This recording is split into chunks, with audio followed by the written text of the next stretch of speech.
Alright, welcome back for our second test match with Blue-Red Puzzle Control. We're going to keep... I think this hand's pretty decent. We got plenty of good mana, a counterspell, and a couple of removal spells. Seems fine. Looks like we might be up against Affinity, possibly. I think I'm just going to start off with Swiftwater Cliffs. Seems like the best land to play.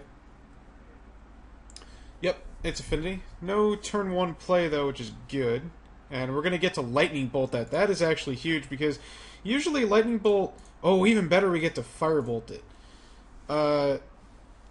So getting to use Shock on that was actually pretty good. But here, I'm actually just going to play the second Swiftwater Cliffs, because then, if I want to kill something, I can play a Mountain and have 2 mana up for Counterspell at the same time. I do, in this deck, like to use Sorcery Speed. My spells are sorcery speed sometimes, so that is a thing. An island. Alright, well, we've only... Actually, no, we haven't only drawn lands. What am I talking about? Because we drew the Firebolt. That's right. So we're going to F6 and pass. Getting to use a non-Flame Slash on the Carapace Forger there was really good, because then we were able to use a Flame Slash on the second one. And that is pretty huge. It's kind of funny how, if I actually had a Gorilla Shaman right now, it'd actually be pretty bad, because I can't destroy citadels. I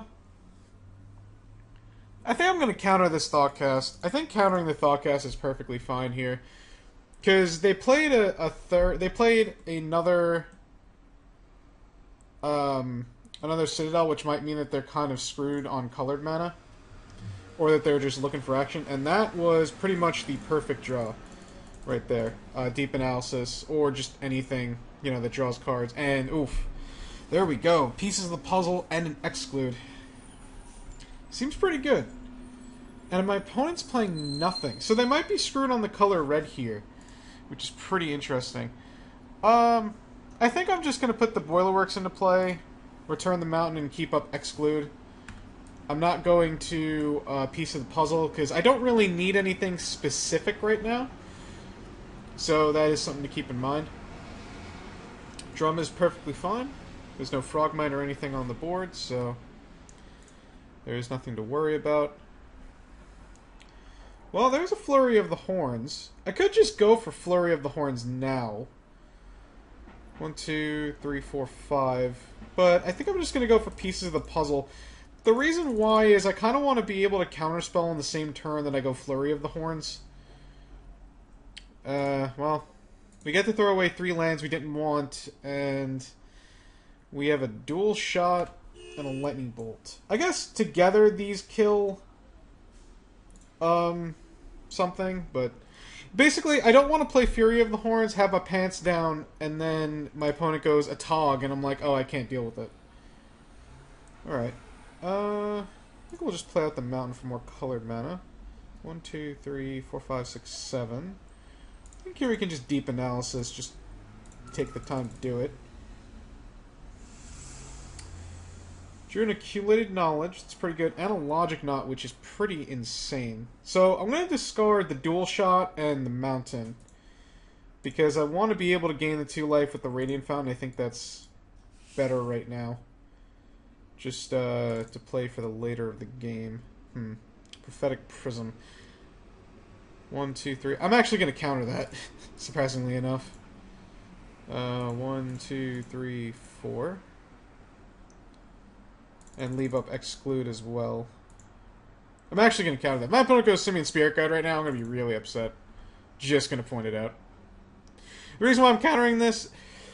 excuse me, is because I want to cut them off of colored mana, of course, and also them not being able to cantrip is pretty good. Ooh.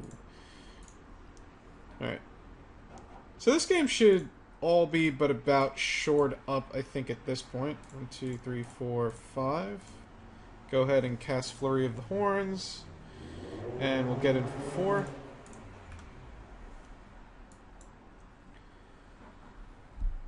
Bam. And we have 2 lightning bolts, or a lightning bolt plus a firebolt. We also have an Exclude in my hand, so that's pretty good. Can't do anything about the Thoughtcast though, which kind of sucks. Also got Accumulated Knowledge, which right now is 2 mana to draw 2 cards. Yeah, I'm going to exclude that. I think excluding that is fine. Hopefully my opponent doesn't just go, like, Great Furnace a Tog here, but I think they would have done that ahead of time. Yeah, okay. Guessed correctly. So I have 8 damage worth of burn, and I have a counterspell. This game's all but over at this point, which is pretty cool. I don't think I'll need the Swirling Sandstorm, but I will take, however, the 3rd Accumulated Knowledge. Go ahead and attack. So I win next turn. My opponent doesn't actually know that off the top of their head, but I do actually have 8 damage worth of burn, so that's pretty good. Another Mirror Enforcer. Sure. There's no reason to really waste a counterspell on it when, if he taps it to cast another colored spell like a Galvanic Blast or something, it's not going to do him any good because then he can't block. And I'm going to be able to draw 5 cards. You would think between drawing 5 cards, I'd be able to find a removal spell. Yeah, I'm going to counterspell that, though. I am going to counterspell that. Alright, just going to go to the end step. And draw some more cards. God, this deck is so stupid when it works. Fucking my knowledge, jeez. Alright, 1, 2, 3, 4, 5. Wait, 1, 2, 3, 4. No, I tapped one too much. Let's go ahead and attack my opponent for 8. And then Lightning Bolt them twice, leaving up Counterspell. And they've seen enough. Alright, so, game 1 against Affinity usually doesn't go as well as that does, but that was pretty good. So I can guarantee that my opponent's going to have Pyroblast. They might end up having Pyroblast. So now the question is, what kind of win condition do I want? And I think, for now, I still want to stick with the Flurry of the Horns. So, let's see what I want to bring in. I definitely want to bring in the other 2 Swirling Sandstorms and the Gorilla Shamans. Definitely want to take out the Dispels. They don't counter anything but other blasts and Galvanic Blast. So, they don't really do much. And we'll take out the Dual Shot and Electrickery. I do want to bring in a couple of Hydroblasts, though, because it counters Pyroblast and deals with Fling and Atog. The question is for what? I think on the draw, Exclude's probably very slow. And I think Lightning Bolt's not its best, but I'm going to take out... Well, the thing about Firebolt is that for 6 mana I can take out a 4/4, so I think I'll just take out a Lightning Bolt, and I'll bring in 2 Hydroblast. Now, yes, I know I'm going down a little bit on my win conditions, considering the fact that I just took out a burn spell, but I don't really think that should matter all that much. I don't really think that should matter all that much. And, alright, well, this is about as good as we wanted to draw it up. Got Gorilla Shaman going. Got a red source. Casting a turn 2 to blow up a land. Opponent mulligan to 6. It's good for me. That's not good for me. That's a pain in the tuchus. That's also a slight pain in the tuchus. Alright, so far Cliff is not bad. Not bad at all. Probably a 100% chance of me playing Gorilla Shaman next turn. Yeah, there's a 100% chance of me playing Gorilla Shaman next turn. Actually, in fact, there's a 500% chance of me playing Gorilla Shaman next turn.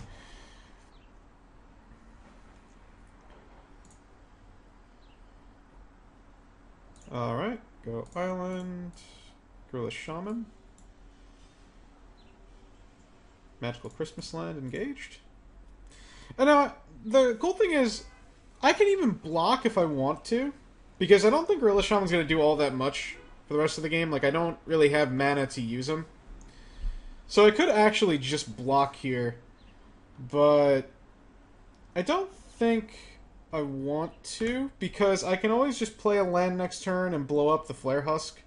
Or now, if my opponent does actually have a land that isn't a Dark Soul Citadel, I can blow it up. Or I could blow that up and keep them off colors. Another Gorilla Shaman, huh? Well, I suppose in that case, I would have blocked if I knew I was going to draw another one. Alright, I'm just going to say go. See what my opponent does. Because I can always exclude a creature that they play. I can play Accumulated Knowledge. Hopefully draw into, like, something. Not sure what. The good thing is I have Swirling Sandstorm to work towards. So that's a good thing. Just gonna go ahead and blow this up.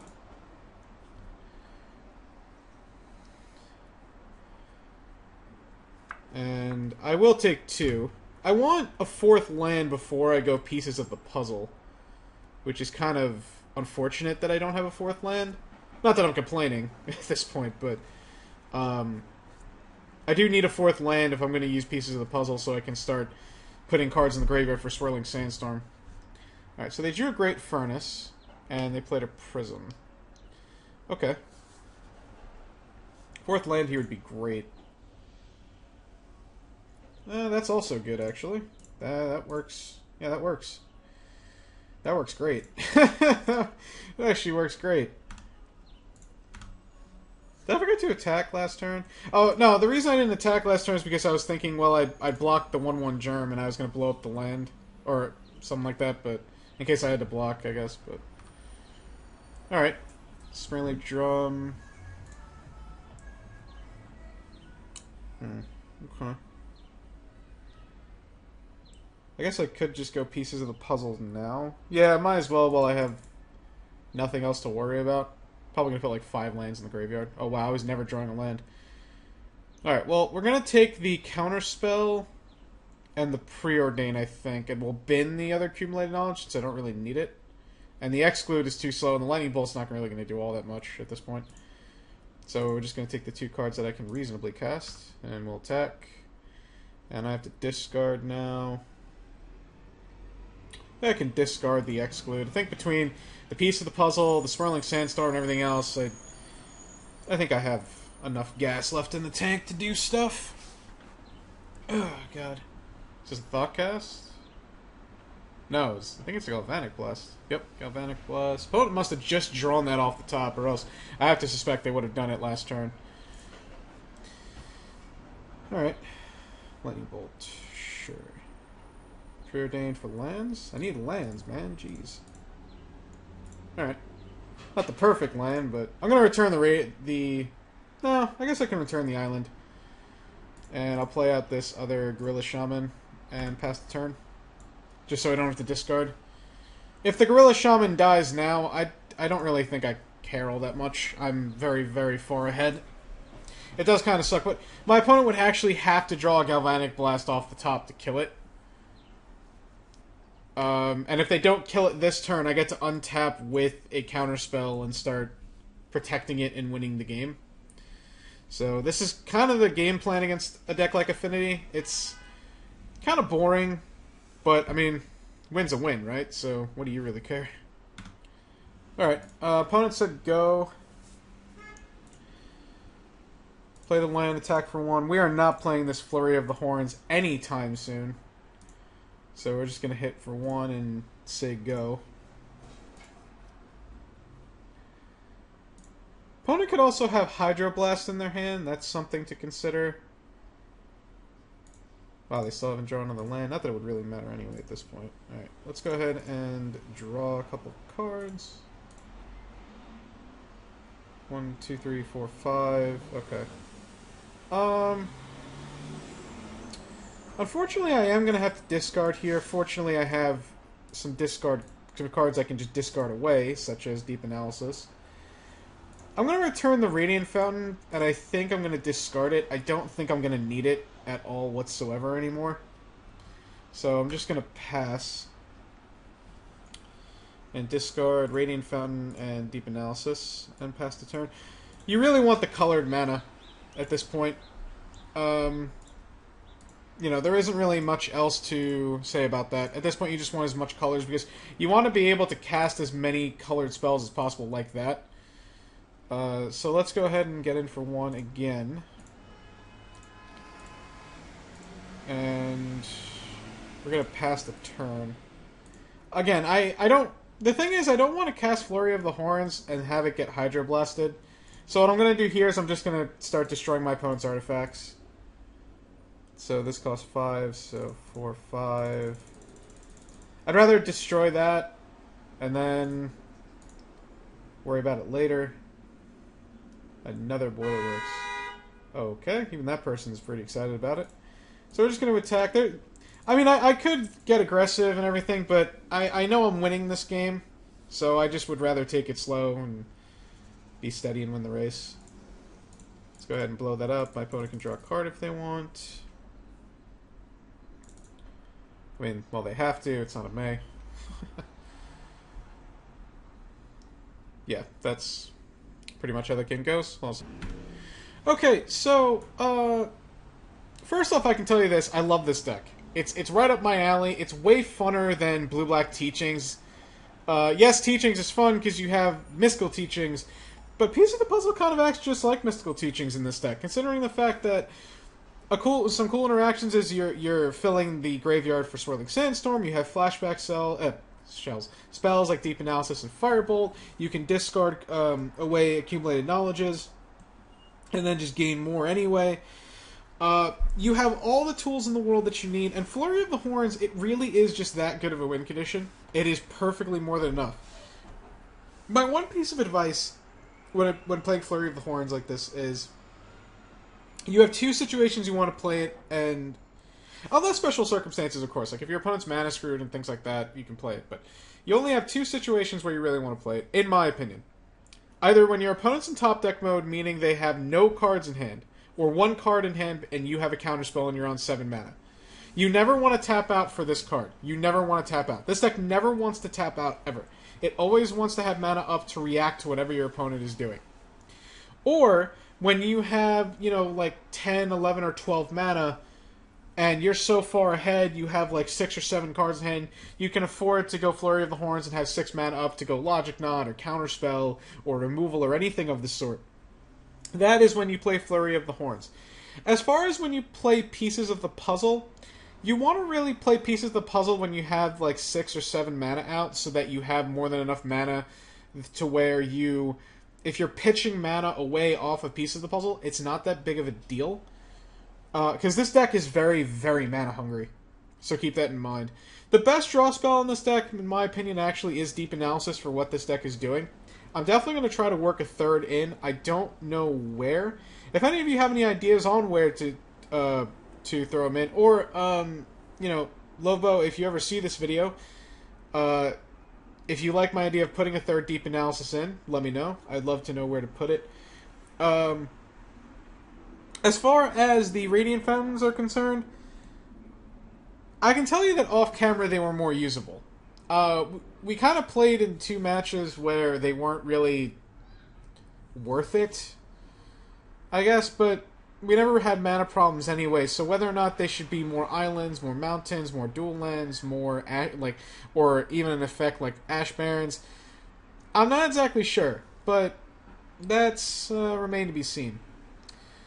So, we played off against Blue-Red, we played off against Mono Blue Delver, which we didn't really crush, but we beat very convincingly. The thing about Mono Blue Delver is that you can dig just as far as they can, and you have a lot of stuff that they don't have enough mana to really deal with. The thing about Delver Blue is, when they're curving out, they stop at 3. This deck doesn't stop at 3 lands. This deck stops at 6 lands for a little while. So on turn 4, when they have only 3 mana, they have access to 1 counterspell, and you can go Electrickery, decimate their board, or go counterspell. You can just pick off their little dudes, and then, your draw spells are much better than theirs. Accumulate Knowledge is much better than Gush in the end of the game. Piece of the Puzzle is much better than Gush. You have plenty of removal to deal with the Ninja of the Deep Hours. And then after sideboard, I brought in the Curses, and Hydroblast didn't affect it. So that sideboard plan worked. Against Affinity, well, we kind of just drew perfect. We did. I had it all. I took a one-way trip to Magical Christmas Land, and I didn't feel like coming back. Gorilla Shaman showed its worth, of course, and also, Flurry of the Horns kind of showed that it could just win the game on its own against a mana-screwed Affinity opponent and everything, but you kind of saw how this deck flows even against the Affinity matchup. Normally, I would actually have thrown away that Affinity matchup even though I won, because it was really just, well, I went Gorilla Shaman, you see why you should own this card and why it costs so much money. Now, this card is also useful against other decks. It's useful against decks like Tron in this archetype because you generate so much mana because you take so long. It's good against Affinity, it's good against Tron, it's pretty decent against Kuldotha to blow up their artifact lands, their prophetic prisms and whatnot. You know, it's not bad, but it's mainly used for Affinity, of course. But all that set aside, what's my verdict? I like this deck a lot. I love this deck. I really do. I think this deck is actually a very forgotten about yet and unexplored archetype because the Delver Skred or Snow Delver deck is just kind of positioned better in the metagame. I can tell you that I've had some pretty decent or even above decent results against the top decks. Delver, Affinity, Stompy, you know, all the decks that you would think you're going to see. The one matchup where this deck is not good, really, is Tron. Because as you can see, you don't have anywhere near enough stuff to deal with Tron, and you don't even have enough sideboard cards to deal with Tron. To deal with Tron, I don't even know if this deck could do it. It's probably just a matchup that you just throw away. You just accept that it's bad and you just throw it away. If you really wanted to beat Tron, then you would have to have like more negates in the sideboard, a fourth Curse of the Bloody Tome, and just some other crap. You would need cards that specifically beat Tron. As far as the absence of Relic of Progenitus, I still don't think you need it. So there's that. But yeah, I would play this deck. Or are you going to 5-0 a bunch? You could. You're going to 4-1? Probably. You're going to 3-2? I think most definitely. But I will tell you that this is not an easy deck to play. It's not as straightforward because you need to know... The big thing about Magic is there's like an unwritten rule that no one really talks about. The best players in the world, John Finkel, Gab Nassif, Reed Duke, especially Owen Turtenwald, they all know how to do one thing. Make the best of every card. You need to know what to Flame Slash and when. You need to know what to counterspell and when. You need to be able to make a play and consider how will this better my game, or will I be okay 3, 4, 5 turns from now. You need to be able to do that. So, no, this deck is not easy. There are some just mindless, autopilot plays, sure. I mean, every deck in Pauper has it, every deck in Magic has it. But this deck is very, very intricate, I think is the word. I'm probably wrong because I suck at English, and it's my first language, but that's not the point. The point is, this deck only has two kind of bad matchups. It's really just Tron and Boggles. Boggles is not a great matchup. You could put Aura Fluxes in the sideboard and the deck, and the matchup would be somewhat fine. Your matchup also against Blue-Black Teachings with Curse of the Bloody Tome is not that great. Mostly because they have more, I think, a few more counterspells than you do. But the big thing is you have access to Dispel and Pyroblast and your own Curse of the Bloody Tomes. And the thing is, once Curse of the Bloody Tomes hits play for them, you can remove it. Once it hits play for you, they can't remove it. They don't have anything. So that's a big deal. I don't think that matchup is as bad as I think on paper, but I haven't faced it, so I don't know. Now, for all you Blue-Black Teachings players out there, is this deck better than Teachings? Well, it is in some ways not. Your removal's better, because instead of having cards like Disfigure, you have cards like Lightning Bolt. Instead of having stupid cards like Echoing Decay, you have Dual Shot and Electricity. And also you get access to Flame Slash. You also get an access to an actual Wrath of God card in Swirling Sandstorm, and you get to dig farther with Piece of the Puzzle rather than paying 10 mana to get 2 instants out of your deck over the course of time with Mystical Teachings. So, what's my verdict on this deck? Go play it. Go have fun. If you think I'm wrong, feel free to tell me. I mean, I don't know, but from playing a bunch of matches off camera, from seeing this deck played by other people, from these 2 matches, I'm pretty happy with this deck, and I think I'm going to be playing it quite a bit more in the future between this and Delver Snow. Or Snow Delver. Whatever. Doesn't matter. Either way, guys, thank you so much for watching. I hope you guys check out PureMTGO.com. They have tons of great articles from tons of great writers. They're all better than myself. I know I've said this in every video so far, but I'll say it again. I don't plan on making this my career. I mean, not only being a YouTuber, but being a YouTuber off Magic is like the hardest thing in the world. But if you guys want to subscribe to me, you know, pass my channel on along. I know my content's not good, probably. I know a lot of you probably are annoyed by it. Or a lot of you just don't watch. You just kind of look at it and then say, this guy sucks, and goes away. But if you guys want to help me out, feel free to hit the subscribe button on my YouTube page. If you guys want to give me a shout out on Reddit, you know, and things like that, help me get my name out there. That's cool too. You don't have to. It's all good. I can also say that the second season of CPC, the Community Pauper Challenge, is coming up. We finally had 10 people secure. As far as I know, Z Magic and I will not be competing, although Shane will. We will have more commentators, including Mikey Ruru, Kung Fu Trees, and we will also have 420 Dragon. And I believe Emma Lovebo said that he was going to commentate as well. Emma Lovebo will be part of the CPC this second season, as far as I know. Z Magic and I are going to start. We're going to start doing the details very soon, so that's going to be cool. We're going to be updating the website, making some Reddit posts in the very, very near future. If you don't know who Z Magic is, you want to check him out. He's an all-variety streamer. He streams Magic. He streams games other than Magic. He's a part of the Rogues Gallery and also on the team that sponsors the CPC, Team NFGBot.com, because Jamal is an awesome person. So if you want to, you can go check out Z's page at twitch.tv/ZMagic94. If you want to check out Negashane, who is also one of the big people, doing it, that is twitch.tv/Nega_Shane, like, Nega Scott from Scott Pilgrim vs. the World, because he's obsessed with that movie, understandably so. The movie's awesome. And also, check out some of the streamers that I just named. Check out Pauper_MTG. Check out Kung Fu Trees. Check out, Mikey Ruru. Mikey Ruru has been doing a lot of good work. He comes highly recommended to a lot of people. He's a great guy. I don't want to get anybody's hopes up. I'm hoping that these, 10 people are secure. I'm really hoping for it. Because we have a lot of great content producers, and most of the great players that were in Season 1 are coming back. Littlefield, Math Guy, and all of them. So hopefully everything's going smooth. I think I've rambled on too much. Thank you guys so much. I hope you guys enjoyed this. I'll see you next time.